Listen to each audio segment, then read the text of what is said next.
est 18h ici à Rabat, bienvenue. Si vous nous rejoignez au sommaire de ces tranches infos, l'invité culturel, Omar Bourakba, artiste, peintre et poète. La fondation CDG lui rend hommage à travers une exposition rétrospective en 1960-2016, la mémoire du corps ou les géographies de l'âme. On en saura plus ce soir avec Hanan Harat. Puis dans le dossier du jour, Hind Mrabti, professeur d'oncologie médicale à l'Institut national d'oncologie, revient avec Hanan Farou sur la journée de lutte contre le cancer organisée aujourd'hui au Maroc. Mais on commence avec le journal de la rédaction. Voici les titres. À la une, cette réunion tripartite fructueuse en Russie. Les présidents russes, turcs et iraniens se sont dit d'accord pour la tenue prochaine d'un congrès. Un congrès réunissant en Russie régime syrien et opposition. Les détails dans ce journal. Et puis le Zimbabwe tourne une page de son histoire. L'ancien vice-président Emmerson Mnangagwa est rentré dans son pays. Il était en exil depuis son éviction du gouvernement début novembre. Qu'est-ce que cela signifie? Analyse dans cette édition. Et c'est une résolution pour créer un partenariat mondial pour lutter contre les trafics. Le Conseil de sécurité de l'ONU a adopté à l'unanimité une résolution sur les traites d'êtres humains dans les pays en conflit. Elle dénonce les groupes terroristes qui profitent de la faiblesse des États.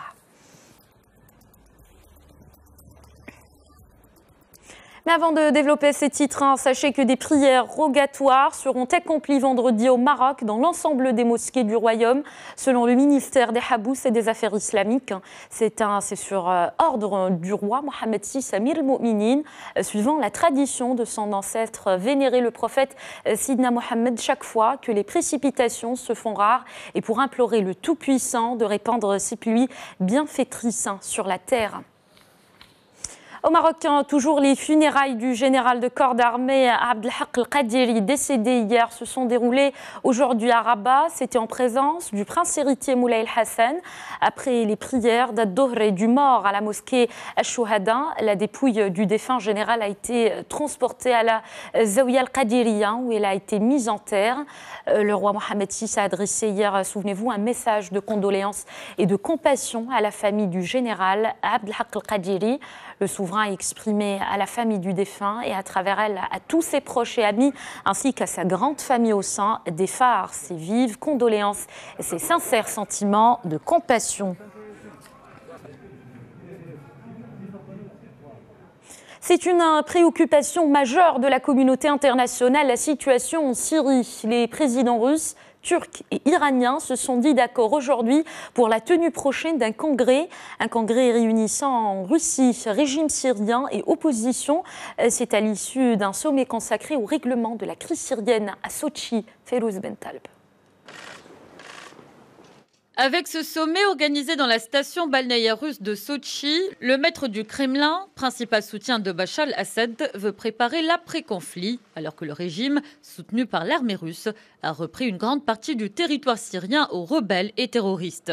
Vladimir Poutine a déclaré, en ouverture de ce sommet qui se tient à quelques jours de nouveau pour parler à Genève, qu'une vraie chance de mettre fin à cette guerre civile, datant de plusieurs années, est enfin apparue. Grâce aux efforts de la Russie, de l'Iran et de la Turquie, nous avons pu éviter un éclatement de la Syrie, empêcher qu'elle se retrouve entre les mains des terroristes internationaux, tout en évitant une véritable catastrophe humaine. Une vraie chance est apparue pour mettre un terme à cette guerre qui a duré des années. Le président iranien Hassan Rouhani a quant à lui salué le rôle que son pays a joué aux côtés de la Russie et de la Turquie en déracinant Daesh de la région. Nos interactions dans ce sommet démontrent comment nos trois pays, à travers l'amitié et la collaboration, ont réussi à éradiquer les racines de la corruption et de la terreur, ainsi que l'ombre de Daesh et ses racines du sol syrien, et à offrir une belle perspective pour ce pays. La Russie et l'Iran, alliés du régime de Damas, et la Turquie, soutien des rebelles syriens, sont les parrains du processus d'Astana, la capitale kazakhe, qui a permis la mise en place de 4 zones de désescalade sur le territoire syrien. Ces mesures ont permis d'abaisser la tension sur le terrain et de réunir autour d'une table des représentants du régime et de l'opposition pour parler de questions militaires, alors que les pourparlers politiques de Genève étaient au point mort. Moscou veut désormais trouver un relais politique à ce processus. Le lancement de la campagne de frappe aérienne russe en septembre 2015 a déjà constitué un tournant de cette guerre, ayant fait au moins 330 000 morts et des millions de réfugiés en 6 ans. Il a permis à l'armée syrienne de ravir à Daesh la cité antique de Palmyre et de chasser les rebelles de leur bastion d'Alep dans le nord. Les forces du régime ont chassé dimanche soir les terroristes de Boukamel, leur dernier fief urbain en Syrie.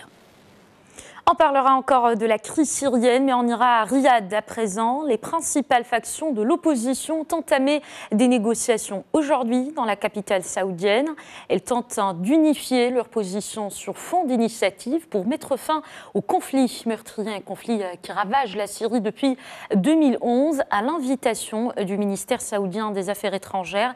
Quelques 140 dissidents syriens issus de nombreux courants participent à cette réunion. Il est question de mettre sur pied une délégation unifiée pour représenter l'opposition aux pourparlers. Ces pourparlers qui doivent s'ouvrir le 28 novembre à Genève sous l'égide de l'ONU. Le Liban pousse enfin un soupir de soulagement. Le Premier ministre libanais Saad al-Hariri a suspendu aujourd'hui sa démission surprise. Il faut attendre des consultations sur des dossiers épineux dans l'application du Hezbollah dans des conflits régionaux. Cette décision faite au lendemain de son retour au pays après près de 3 semaines à l'étranger devrait décrisper l'atmosphère dans le pays. Saad al-Hariri a appelé à éloigner le Liban des conflits au Moyen-Orient en respectant une politique de distanciation. Direction l'Afrique australe à présent, le Zimbabwe tourne une page de son histoire. L'ancien vice-président Emmerson Mnangagwa est rentré dans son pays aujourd'hui. Un Mnangagwa qui était en exil depuis son éviction du gouvernement début novembre. Il a rencontré le bureau politique du parti au pouvoir sur la base aérienne de Miami à Harare, la capitale. Son investiture est prévue vendredi. Il doit succéder ainsi au président démissionnaire, Robert Mugabe. Maintenant, qui est Emmerson Mnangagwa, cet homme à l'origine du coup de force de l'armée qui devrait succéder à Robert Mugabe, son portrait signé sur Habuta. Il a longtemps attendu son heure. Emmerson Mnangagwa, surnommé le crocodile pour son intransigeance, est en passe d'atteindre son but, se hisser à la tête du Zimbabwe. À 75 ans, cet ancien bras droit de Robert Mugabe est propulsé à la tête du tout-puissant parti au pouvoir, la ZANU-PF. Il a été désigné candidat à la prochaine élection présidentielle, théoriquement organisée en 2018. Né en 1942 dans le sud-ouest d'un Zimbabwe alors britannique, le jeune Emmerson a grandi en Zambie. Fils d'un militant anticolonialiste, il rejoint en 1966 les rangs de la guérilla indépendantiste contre le pouvoir de la minorité blanche. Arrêté, il échappe à la peine capitale et purge 10 ans de prison. Dès l'indépendance du Zimbabwe en 1980, Robert Mugabe lui confie d'importants postes ministériels. Tantôt ministre de la Justice, des Finances, du Logement ou encore de la Défense, il devient au fil des ans un véritable pilier du régime Mugabe. Alors chef de la sécurité nationale, il dirige en 1983 la brutale répression des forces de l'ordre dans l'ouest et le centre du pays. Son bilan n'a jamais été confirmé, mais elle aurait fait environ 20 000 morts. En 2008, il est chargé des élections auprès du président. Il dirige les fraudes et les violences qui permettent à Robert Mugabe de conserver le pouvoir malgré sa défaite au premier tour. Il accède à la vice-présidence en 2014. Son zèle lui vaut des sanctions américaines et européennes, mais aussi le poste stratégique de chef du commandement des opérations et de tout l'appareil sécuritaire. Il serait aussi l'un des hommes les plus riches d'un régime critiqué pour sa corruption, avec des intérêts dans les mines d'or, fortune amassée notamment lorsqu'il a aidé le président Laurent Kabila à combattre les rebelles en République démocratique du Congo. Après son éviction de la vice-présidence la semaine dernière, il a rompu avec Robert et Grace Mugabe en les accusant de se prendre pour des demi-dieux et en dénonçant un président qui pense être en droit de diriger jusqu'à sa mort. L'hypothèse de son retour au pouvoir inquiète cependant ceux qui n'ont pas oublié son passé. Voilà, et pour en parler en détail, on joint en direct un professeur Mohamed Chkoundi, spécialiste de l'Afrique. Bonsoir. Bonsoir.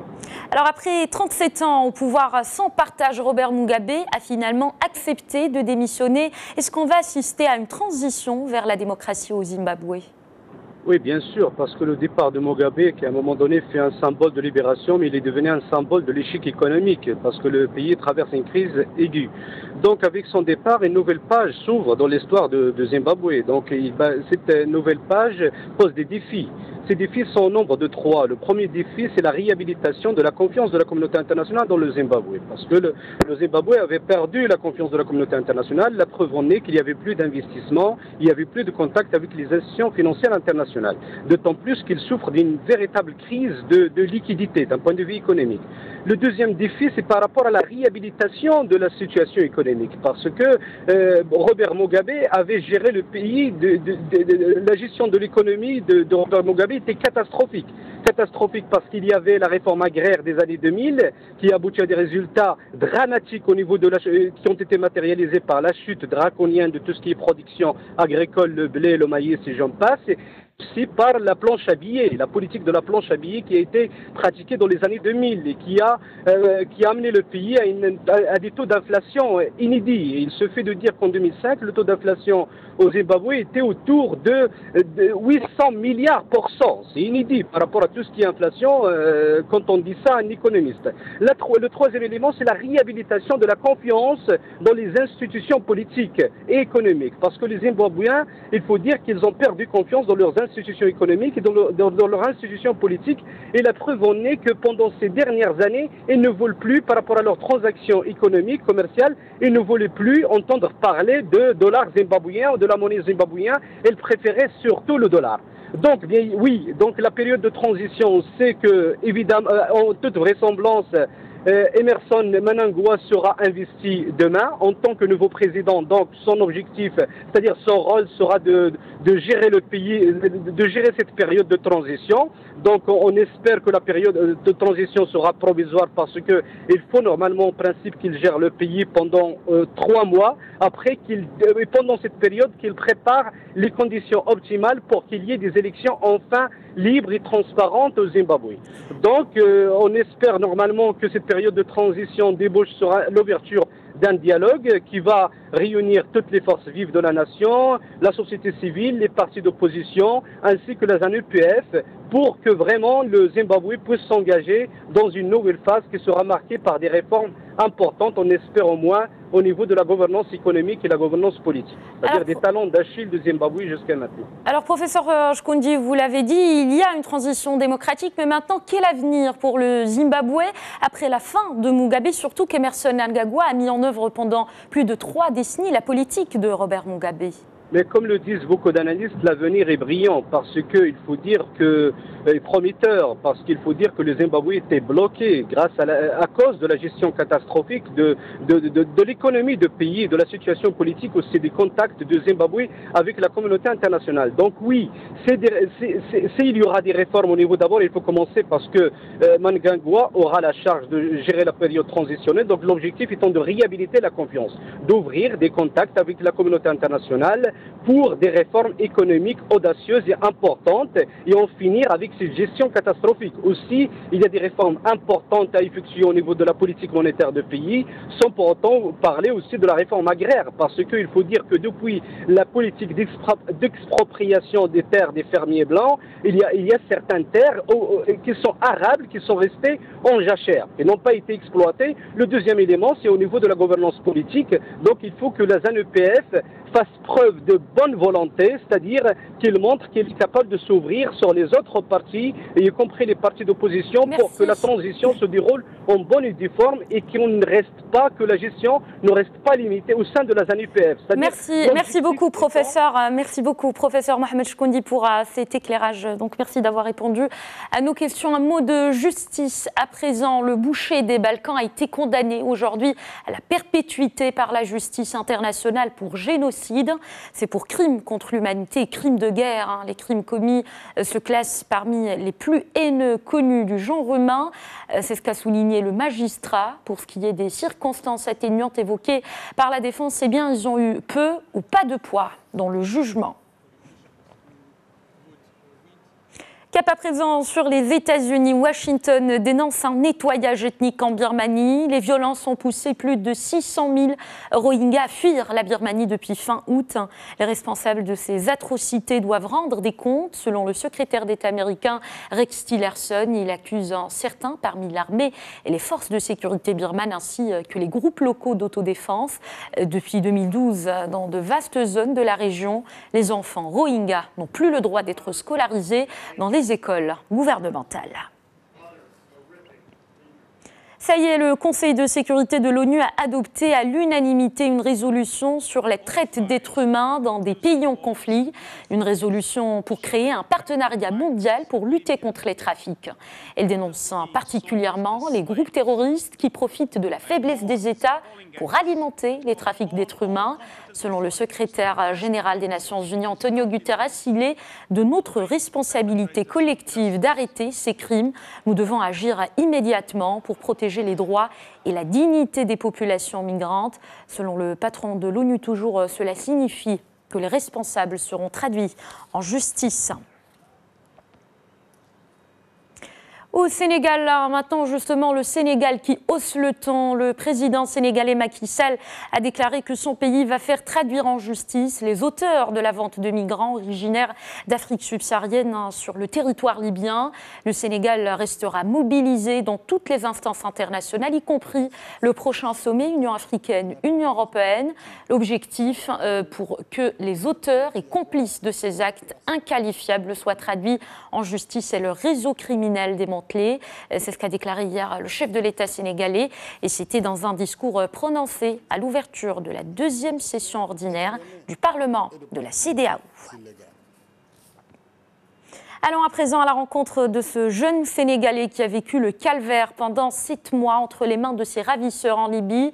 Omar Baldé, de retour à Dakar, invite les jeunes Africains à rester et travailler pour le continent. Un combat qui est devenu une affaire de famille chez les Baldé. L'histoire de Omar a poussé sa sœur étudiante en droit à désormais travailler sur cette question. Vous allez le voir dans ce reportage de Pape Cheikh Diouf et Ousseynou Ndiaye. Ce regard en dit long sur l'histoire d'Omar Baldé. En 2016, ce natif de Kolda, une région dans le sud du Sénégal, décide de rallier l'Italie en passant par la Libye. En tout, il aura dépensé 800 000 francs CFA, soit 1 250 €. Aujourd'hui, les souffrances de ce périple, au prix de sa vie, lui ont laissé de mauvais souvenirs. Il sera arrêté, puis emprisonné à 2 reprises en Libye. Dans un premier temps, on a pris mon argent, tu vois. Quand j'ai quitté Saba pour partir à Tripoli, tu vois, dans la route, il y avait des bandits, on nous a agressés, on a pris notre argent, donc on est encore retourné au Saba, tu vois, pour encore travailler. Même si tu travailles, ils prennent ton argent, tu vois. Donc, ils te prennent, ils t'emprisonnent, tu vois, ils te demandaient d'appeler tes parents, tu vois, pour on t'envoie de l'argent, tu vois. Donc, c'est difficile. Si tu n'envoies pas, ils te frappent, ils ne te donnent pas de quoi manger. Après ces épisodes sombres, Omar ne perd pas espoir. Aujourd'hui, de retour à Dakar, son seul souhait est de convaincre ces jeunes Africains à renoncer à cette aventure. On peut rester chez nous et travailler et réussir sans partir. Parce que partir dans ce voie illégale, ça n'a pas de sens. Tu perds du temps, et tu perds ton argent et puis encore tu peux tomber malade et encore tu peux te blesser. Donc pour moi, ça n'a pas d'importance. À l'université, nous retrouvons sa sœur. Étudiante à la faculté des sciences juridiques et politiques de l'UCAD, l'histoire de Omar l'a poussé à consacrer son sujet de mémoire sur la question de l'émigration en droit international. Il a subi là-bas vraiment des choses, des conditions de vie que je qualifierais d'inhumaines. C'est ce qui m'a poussé à réfléchir sur le domaine et espérant que les universitaires s'investiront davantage sur la question parce que c'est une question qui fait partie des défis du 21e siècle et très délicat aussi à résoudre. Au Sénégal, à l'image d'Omar Baldé, ils sont nombreux, ces jeunes, à vouloir rejoindre l'Europe au prix de leur vie. Nous sommes peut-être condamnés à faire confiance aux applications et services que nous utilisons. C'est en tout cas ce que rappelle le piratage massif des données des utilisateurs du groupe américain de réservation de voitures avec chauffeur Uber. Les données de 57 millions d'utilisateurs de la célèbre application de VTC à travers le monde ont été piratées fin 2016, selon le PDG du groupe. Leurs noms, adresses électroniques et numéros de téléphone ont été subtilisés, ainsi que les numéros de permis de conduire de 600 000 chauffeurs américains. En revanche, aucune information bancaire n'a été exfiltrée, pas plus que les dates de naissance, les historiques de trajet ou encore les numéros de sécurité sociale. Voilà, c'est la fin de ce journal. Merci à vous de l'avoir suivi. L'essentiel de l'actualité économique, c'est dans un instant. Merci de rester avec nous.